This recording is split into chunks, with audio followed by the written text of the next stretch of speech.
ilang taon na. Hindi ba kayo magtataka? 3,000 lang ang personal, ang tauhan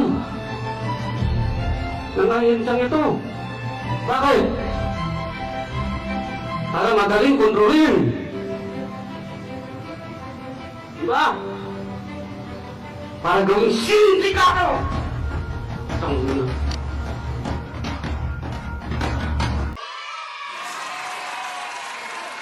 Ayan, isang magandang araw sa atin lahat mga kababayan, mga kasulid. Maligayang pagbabalik sa ating channel.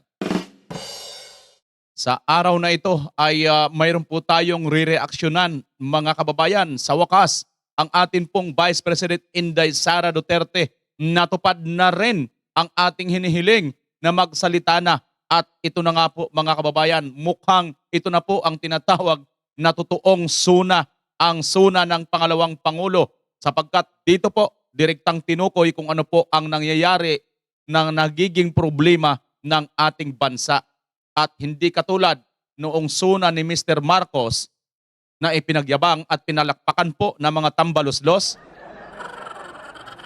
na di umano mayroon daw po siyang 5,500 mahigit na natapos na flood control projects at isang iglap lang sa isang pagbaha ay naglaho ang pangarap ni Marcos. Pangarap lang din po pala mga kababayan ang kanyang zona na pinalakpakan ng mga tambaluslos. Sapagkat dito po, booking po sila. Booking po sila na ito po pala ay pinunduhan ng 1.4 billion araw-araw para lang po dito sa tinatawag na flood control projects na hindi malaman kung saan po nakalagay sa ating bansa. At this time mga kababayan, pakinggan po natin, samahan niyo po akong magbasa sa suna po ni Vice President Inday Sara Duterte. At dito, magkakaalaman na po, lumipad na at umaksyon na ang Agila. Ngunit bago yan, sa ngayon pa lang po nakabisita sa aking channel, inaanyayahan ko po kayo na mag-subscribe, pakipindot po ang maliit na bell or notification bell all para lagi po kayong updated sa lahat ng aking mga upload. At mangkikisuyo po, pakilike, pakishare sa inyong mga Facebook. Maraming salamat sa iyo, kaibigan. May post po si Vice President Inday Sara Duterte at ito nga po ay malasuna, suna na po talaga ito. Dati po kasi natatandaan natin si Vice President Inday Sara Duterte kung magsalita ay syempre kumunga siya ay isang member pa po ng gabinete ni Marcos. Mga paputik-pitik lang, kamukha ng tambaluslos, mangga, kung ano-ano pa pong maliliit na mga salita, kinurgor. Pero tinupad po ni Vice President Inday Sara Duterte ang kanyang pangako na magsasalita lamang siya kung wala na siya sa gabinete ni Marcos. Kaya dito pa lang mga kababayan, palakpakan na po natin.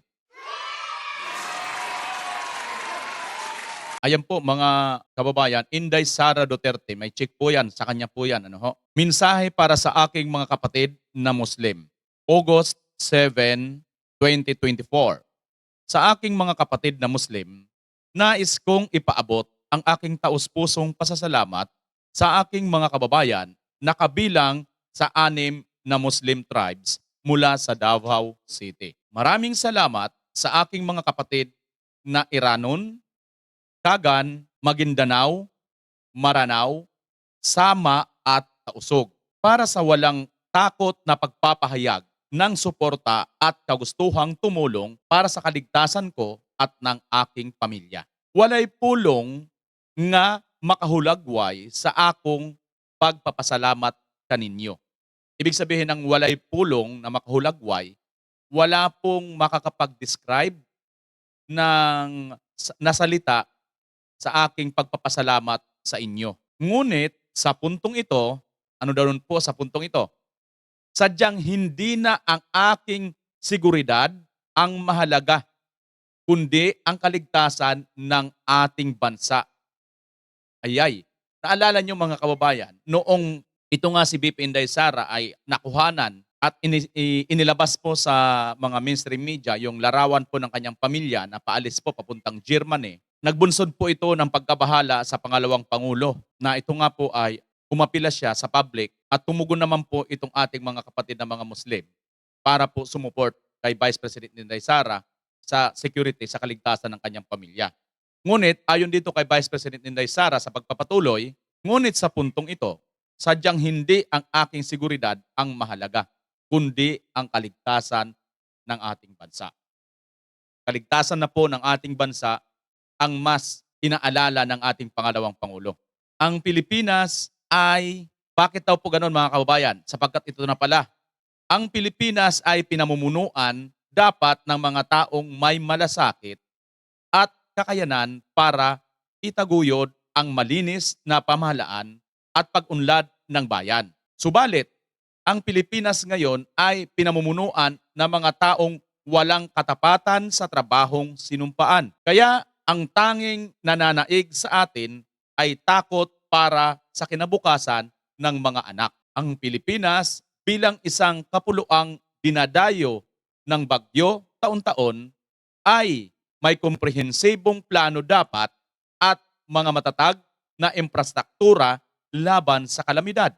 Subalit, ang Pilipinas ngayon ay may gobyernong umaamin na wala man lang tayong flood control master plan. Ang Pilipinas may healthcare system dapat na totoong nagpapahalaga, mapapangalagaan ang kalusugan ng bawat Pilipino at maiibsan ang mga gastusing medikal tuwing darating ang sakuna. Subalit, ang Pilipinas ngayon ay may PhilHealth na imbes paigtingin ay kukunan pa ng pondo upang magamit sa mga bagay na walang kinalaman sa kalusugan ng tao. Ang Pilipinas may mga representante sa Kamara na dapat na nakakaintindi sa totoong sanhi ng kakulangan sa police to population ratio. That the shortage is a figure that cannot be solved during our lifetime due to the annually ballooning population and lack of budgetary resources to hire more personnel. The country should have representatives who understand that in order to fully address the shortage, there is a need to leverage available technology and leapfrog into the future where policemen are armed with the best security products that do not require their physical presence all the time. Subalit, ang Pilipinas ngayon ay may representante na imbes magpasa ng mga makabagong batas ay nagpupumilit sumausaw sa isyo ng iba. Palakpakan! Palakpak naman kayo guys. Di ba ganyan ang ginagawa nila sa suna ni Marcos? Palakpakan sila. Ang Pilipinas ay may airport officials dapat na nagsusumikap na maabot ang adikaing magkaroon tayo ng world-class facility na pinapahalagahan ang seguridad at privacy ng lahat ng pasahero, lalong-lalo na pagdating sa kabataan. Subalit, ang Pilipinas ngayon ay may mga opisyal ng paliparan na tikom bibig ukol sa banta ng seguridad at hindi man lang nagsasagawa ng masusing investigasyon tuwing may banta tulad ng pagpapasa publiko ng video or footage, flight details at iba pang masisilang impormasyon ng mga pasahero kahit pa ng mga minor de edad. Ang Pilipinas bilang isang malayang bansa ay tumitindig dapat laban sa mga panghihimasok ng mga dayuhan sa ating bansa, sa ating mga domestic affairs. Subalit ang Pilipinas ngayon ay dali-daling yuyuko at susunod na lamang sa anumang kagustuhan at pangingialam ng mga banyaga tulad ng ICC.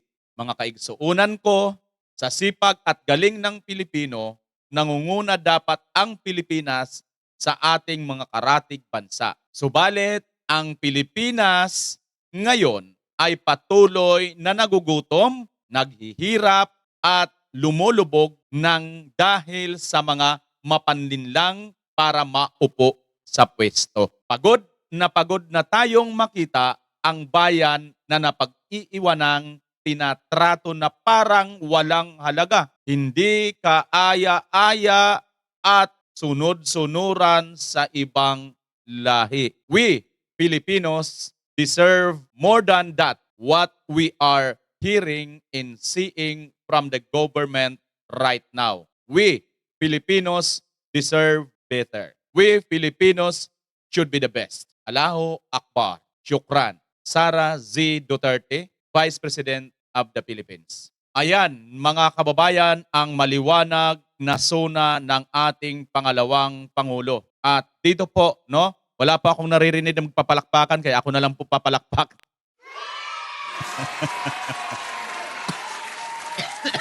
Excuse me po.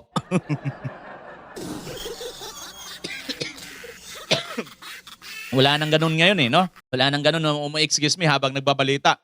Anyway, mga kababayan, bagamat parang ginagawa po natin ng konting good vibes. Ito pong ating nabasa ngayon na statement ng ating Vice President Inday Sara Duterte, ay makikita nyo po kung gaano po kabigat ang problema ng ating bansa.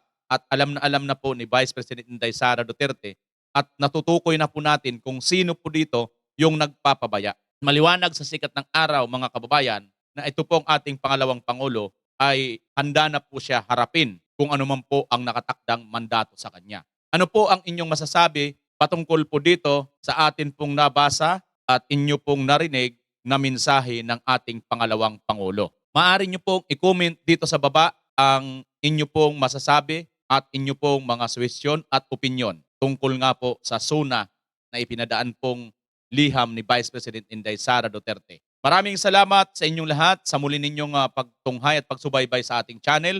Muli, ito si BMR Channel. Nagpapasalamat una sa lahat sa Diyos at sa inyo. Magkita-kita tayo sa susunod na pagkakataon kung loloobin ng Panginoon. Sa darating na 2025, kung galit ka sa droga, magbantag ka. At Pilipinas as always. Bye-bye!